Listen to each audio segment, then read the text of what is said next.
ఒక అద్భుతమైన వార్త అన్నమాట. ఆ అద్భుతమైన వార్త ఒకంత ఆందోళనకరంగా కూడా అనిపించింది.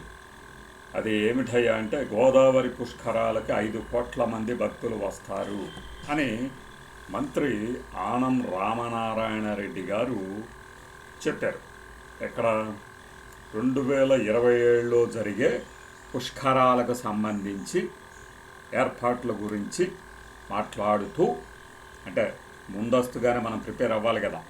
ఇప్పుడు మనం ఒక వీడియో చేసాం, అయోధ్యలో 18,000 కోట్ల రూపాయల ఆదాయం ఒక్క రామాలయం నుంచే రాబోతుంది ఉత్తరప్రదేశ్లో అని చెప్పి, దీని నుంచి ఆంధ్రప్రదేశ్ కానీ తెలంగాణ కానీ ఏమీ నేర్చుకోవా అని మనం అడుగుతున్నప్పుడు, పుష్కరాలు రాబోతున్నాయి అని మాట్లాడుకున్నప్పుడు, ఆ నేపథ్యంలో ఇప్పుడు రాబోయే పుష్కరాలకు సంబంధించి ఈయన చెప్పిన మాట అన్నమాట.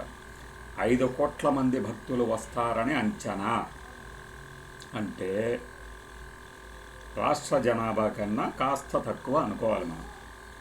ఇంతమంది పుష్కరాలకు వచ్చేటట్లయితే మరి మనం చేసే ఏర్పాట్లు ఏ స్థాయిలో ఉండాలి?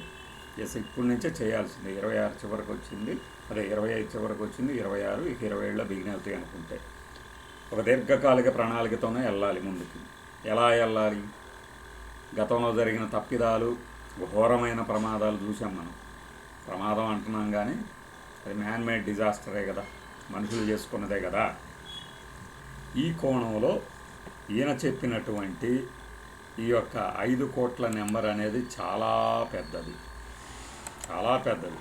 మనము అసలు ఇంతమంది కనుక వస్తే ఆ నగరం, గోదావరి పుష్కరాలు వాస్తవంగా ఒక రాజమండ్రి దగ్గరే కాదు, గోదావరి ప్రవహించే ప్రతి చోట ఉంటుంది.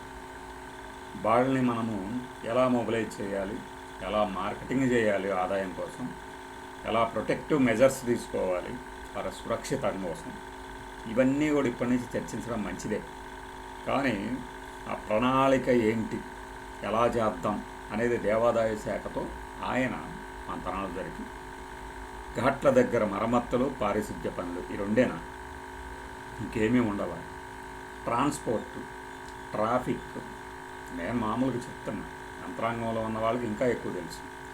అట్లానే ఆ ఘాట్ల యొక్క పటిష్టత, బారికేడ్లు, క్యూ లైన్లు, ఒక్కడెళ్ళే క్యూ లైన్లో ఎదురొచ్చేలాగా నిర్మించడం కానీ, ఒక్కడెళ్ళే క్యూ లైన్లో ఇద్దరు వెళ్ళటానికి దారి కానీ లేకుండా, అట్ ద సేమ్ టైం ఒక్కడే వెళ్ళేటట్టు ఇరుకుగా కనుక పెడితే, తోపిడి గురైతే ఎలాంటి ప్రమాదాలు జరుగుతాయి, ఇవన్నీ ఒక మాక్ డ్రిల్స్ లాగా చేసుకోవాలి ముందు.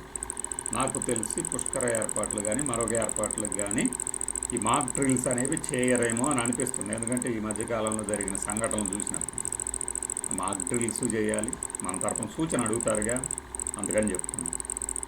ఇంకా గోదావరికి ఇవి చేసినవి ఏంటంటే పారిశుద్ధ్య పనులు, ఘాట్ల నిర్మాణము, గోదావరికి హారతులు, ఇవన్నీ బాగానే ఉందయ్యా.